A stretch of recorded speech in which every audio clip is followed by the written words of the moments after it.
Activity ಅವರು ಕೆಲಸ ಹೆಚ್ಚಳ ಸಂಬಂಧವಾಗಿ ಕೆಲಸದ ಸಮಯ ಹೆಚ್ಚಳ ಸಂಬಂಧವಾಗಿ ನಿಮ್ಮ ಇದಕ್ಕೆಲ್ಲ ನೋಡಿ, ಫಸ್ಟ್ ಆಫ್ ಆಲ್ ನಮ್ಮ ಕಾಯ್ದೆಯಲ್ಲಿ ಯೂನಿಯನ್ಗಳನ್ನು ನಾವು ರೆಕಗ್ನೈಸ್ ಮಾಡಲ್ಲ.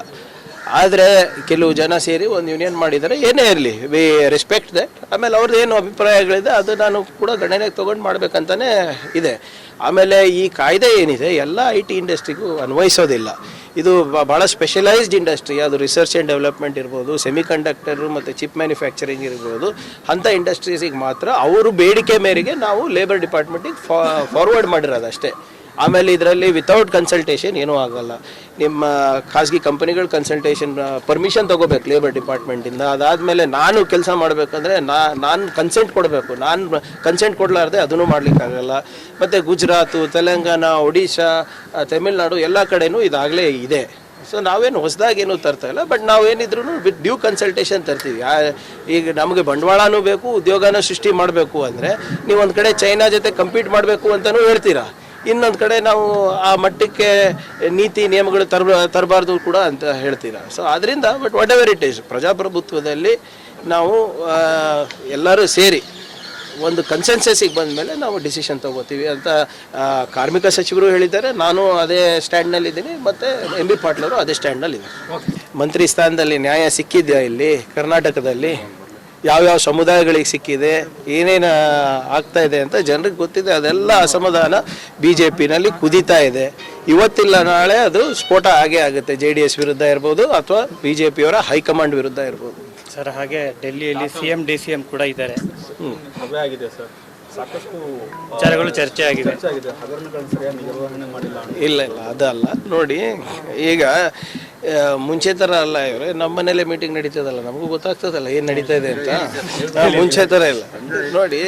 ಹಿಮಾಚಲ್ ಪ್ರದೇಶ್, ತೆಲಂಗಾಣ, ಕರ್ನಾಟಕ, ಜಾರ್ಖಂಡ್, ಹರಿಯಾಣ, ಮಹಾರಾಷ್ಟ್ರ, ಈ 6 ರಾಜ್ಯಗಳ ಬಗ್ಗೆ ಮೀಟಿಂಗ್ ಕರೆದಿದ್ದಾರೆ.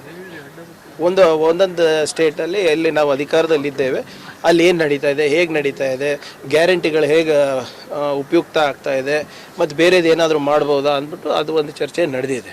ಆಮೇಲೆ ಅಫ್ಕೋರ್ಸ್ ನೀವು ಹೇಳ್ದಂಗೆ ನಮ್ಮ ಸರ್ಕಾರದಲ್ಲಿ ಏನೇನು ಸಕ್ಸಸ್ಫುಲ್ಲಾಗಿ ನಾವು ಡೆಲಿವರ್ ಮಾಡ್ತಾ ಇದ್ದೀವಿ ಮತ್ತು ಏನೇನು ವೈಫಲ್ಯತೆ ಇದೆ ಅದನ್ನು ಕೂಡ ಚರ್ಚೆ ಆಗುತ್ತೆ. ಈ ಎಲ್ಲ 3 ಎಲ್ಲಿ ರಾಜ್ಯದಲ್ಲಿ ನಾವು ಅಧಿಕಾರದಲ್ಲಿದ್ದೀವಿ. ಅದ್ರ ಜೊತೆಗೆ ಎಲ್ಲಿ ನಾವು ಚುನಾವಣೆಗೆ ಹೋಗ್ತಾ ಇದ್ದೀವಿ ಅದಕ್ಕೆ ಸಿದ್ಧತೆ ಹೇಗೆ ನಡೆದಿದೆ ಅಂತ ಕೂಡ ಇದೆ. ಜಂಟಿಯಾಗಿ ಕರೆದಿಲ್ಲ, ಎಲ್ಲರಿಗೂ ಸಪ್ರೇಟಾಗಿ ಕರೆದಿದ್ದಾರೆ. ಇವತ್ತು ಮತ್ತೊಮ್ಮೆ ಕರ್ನಾಟಕದಿದೆ, ಮತ್ತು ನಾಳೆ ತೆಲಂಗಾಣ, ನಾಳೆ ಮೋಸ್ಟ್ಲಿ ಹಿಮಾಚಲ್ ಪ್ರದೇಶ ಇರ್ಬೋದು, ನಾಡಿದ್ದು ತೆಲಂಗಾಣ ಇದೆ. ಸೊ ಹೀಗೆ ಒಂದು ಸರಣಿ ಮೀಟಿಂಗ್ಗಳು ಪಾರ್ಲಿಮೆಂಟ್ ಇರೋ ಟೈಮ್ನಲ್ಲಿ ಮಾಡ್ತಾ ಇದ್ದಾರೆ. ಯಾಕಂದರೆ ಎಲ್ಲ ನಾಯಕರು ಸಿಗ್ತಾರೆ ಅಂತ ಅಷ್ಟೇ. ವಾಲ್ಮೀಕಿ ಮೂಡೋದು ವರದಿ ಕೇಳಿರ್ತಾರೆ ಹೈಕಮಾಂಡ್, ಕೇಳಿರ್ತಾರೆ ಏನು ನಡೀತಾ ಇದೆ ಏನಿಲ್ಲ ಅಂದ್ಬಿಟ್ಟು. ಯಾಕಂದರೆ ಇದು ಮೊನ್ನೆ ಸದನದಲ್ಲಿ ಪ್ರಸ್ತಾಪ ಆಗಿದೆ BJPಯವರು.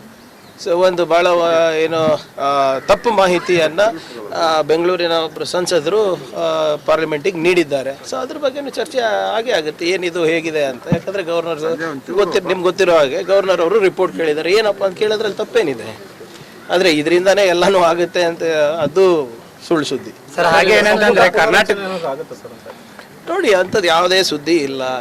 ನೀವೇ ಮಾಧ್ಯಮದವರು ಹೇಳ್ಬೇಕು. ವರದಿ ಕೊಟ್ಟಿದೆ, ಇಲ್ಲ ಮೇಸ್ತ್ರಿ ಸಮಿತಿಯವರು ಇನ್ನೂ ವರದಿ ಕೊಟ್ಟಿದ್ದಾರೋ ಇಲ್ಲೋ ಅಂತ ಗೊತ್ತಿಲ್ಲ. ಬಟ್ ನನ್ನ ಮಾಹಿತಿ ಪ್ರಕಾರ ಅದ್ರ ಬಗ್ಗೆ ಯಾವುದೇ ರೀತಿಯಾದಂಥ ಚರ್ಚೆ ಇಲ್ಲ. ಸರ್, ಈಗ ನಾಳೆ ಕ್ಯಾಬಿನೆಟ್ಗೂ ಮುನ್ನ CM ಬ್ರೇಕ್ಫಾಸ್ಟ್ ಮೀಟಿಂಗ್ ಕರೆದಿದ್ದಾರೆ ಮಿನಿಸ್ಟರ್ಗಳ ಜೊತೆ. ಏನು ಸರ್, ನೋಡೋಣ, ನಾಳೆ ಸುದ್ದಿ ಇವತ್ತೇ ಅಂದರೆ ಹೆಂಗೆ? ನಾಳೆಗೂ ಬ್ರೇಕಿಂಗ್ ಇಟ್ಕೊಳ್ಳಿ.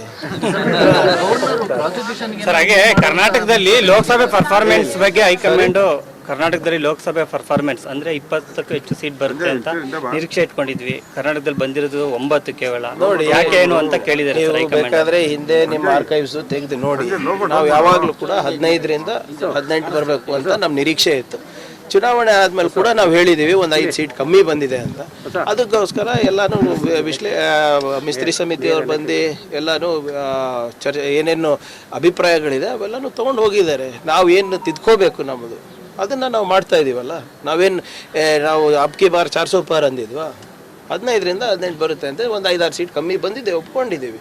ಅದಕ್ಕೆ ನಾವು ಏನೇನು ಸರಿಪಡಿಸ್ಕೋಬೇಕು ಆ ಕೋರ್ಸ್ ಕರೆಕ್ಷನ್ ಅಂತ ನಾವೇನು ಹೇಳ್ತೀವಿ ಅದು ಆಗ್ತಾ ಇದೆ. ಸರ್, BJP JDS ಅವರು ತಾತ್ಕಾಲಿಕ ಮೈತ್ರಿಯನ್ನು ಅಥವಾ ಶಾಶ್ವತವಾಗಿ ಅದು ಅವ್ರಿಗೆ ಕೇಳಬೇಕಿದ್ರೆ ನಾನು ಹೆಂಗೆ ಭವಿಷ್ಯ ನೋಡಿಲಿ. ಬಟ್ ಅವ್ರು ಹೋಗ್ತಾ ಇರೋ ದಿಕ್ಕು ನೋಡಿದ್ರೆ ಫರ್ಗೆಟ್ BJP JDS ನಲ್ಲೇ ಮೈತ್ರಿ ಬೇಕಾಗಿದೆ. ಫಸ್ಟ್ ಆಫ್ ಆಲ್ ಅಲ್ಲೇ ಸಮನ್ವಯ ಬೇಕಾಗಿದೆ. ನಾನು ಹೇಳ್ದಂಗೆ ಇವರೆಲ್ಲ ಏನು ಪಾದಯಾತ್ರೆ ಪ್ರಾರಂಭ ಮಾಡ್ತಿದ್ದಾರೆ, ಸ್ಟಾರ್ಟಿಂಗ್ ಪಾಯಿಂಟ್ ಯಾವುದು ಅಂತ ಜನರಿಗೆ ಕಾರ್ಯಕರ್ತರಿಗೆ ಗೊತ್ತಾಗ್ತಾ ಇಲ್ಲ. ನಾಳೆ ನೀವು ಕಾದು ನೋಡಿ, ಒಂದು ವಿಜಯಪುರಿಂದ ಬರ್ತದೆ, ಒಂದು ಬಳ್ಳಾರಿಯಿಂದ ಬರುತ್ತೆ, ಒಂದು ಮೈಸೂರಿಂದನೇ ಬರುತ್ತೆ ಬೆಂಗಳೂರಿಗೆ, ಬೆಳಗಾವಿಂದನೂ 100% ಬರುತ್ತೆ. ನಾನು ಅದಕ್ಕೆ ಹೇಳ್ತಾ ಇರೋದು, ಇವೆಲ್ಲನೂ ಸೇರಿ ನೀವು ಡೆಲ್ಲಿ ಚಲೋ ಮಾಡಿಬಿಟ್ಟು ನಿಮ್ಮ ಮನೆ ನೋಡ್ಕೊಳ್ರಪ್ಪ. ಫಸ್ಟು ಕರ್ನಾಟಕ ಜನರಿಗೆ ನೋಡ್ಕೊಳಕ್ಕೆ ನಾವಿದ್ದೀವಿ. ಸರ್ ಈಗ ಸಿಎಂ ಗವರ್ನರ್ ಪ್ರಾಸಿಕ್ಯೂಷನ್ಗೆ ಮೂವ್ ಮಾಡ್ಬೋದು ಸಿಎಂ ಅವರ ವಿರುದ್ಧ ಮೂಡಾಕಿ. See on what basis? See ಪ್ರಾಸಿಕ್ಯೂಷನಿಗೆ ಪರ್ಮಿಷನ್ ಕೊಡಬೇಕು ಅಂದರೆ ಏನಾದರೂ ಒಂದು ಬಲವಾದ ದಾಖಲೆಗಳಿರಬೇಕಲ್ಲ. ಈಗ ನೀವು ತಮಿಳ್ನಾಡು ನೋಡಿದ್ದೀರಾ, ಮಹಾರಾಷ್ಟ್ರನ ಮುಂಚೆ ತಾವು ನೋಡಿದ್ವಿ, ಎಲ್ಲಿ 5 ಗಂಟೆ ಬೆಳಿಗ್ಗೆಗೆ ಪ್ರಮಾಣ ವಚನಕ್ಕೆ ಅವಕಾಶ ಮಾಡಿಕೊಟ್ವಿ.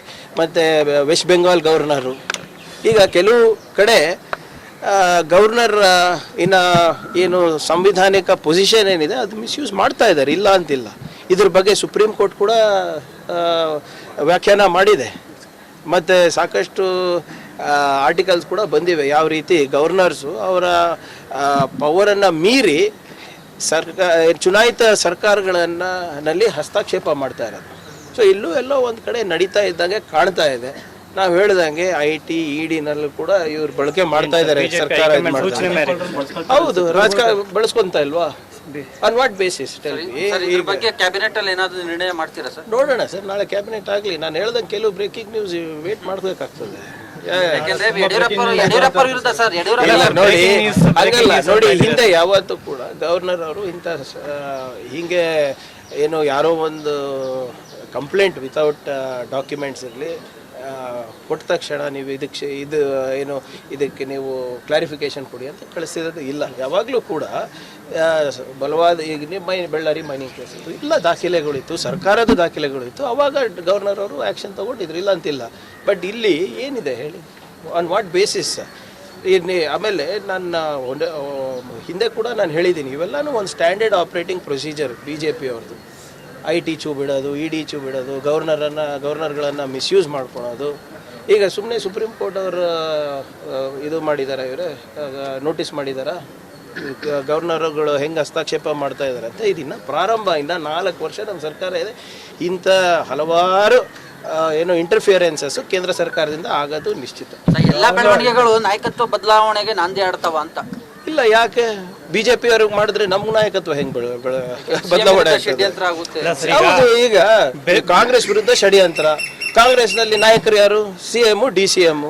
ಕ್ವೈಟ್ ನ್ಯಾಚುರಲಿ ಅವ್ರ ಮೇಲೆ ಆಗುತ್ತಲ್ಲ, ಪ್ರಭಾವ ಬೀಳುತ್ತೆ. ಆದ್ರೆ BJP ಅವ್ರಿಗೆ ನನ್ನ ಪ್ರಶ್ನೆ, ನೀವು ನಿಮ್ಮನೆ ಸರಿಪಡಿಸೋದ್ ಬಿಟ್ಟು ಚೆನ್ನಾಗಿರೋ ಮನೆಗಳು ಯಾಕೆ ಕೆಡಿಸ್ತಾ ಇದ್ದೀರಾ?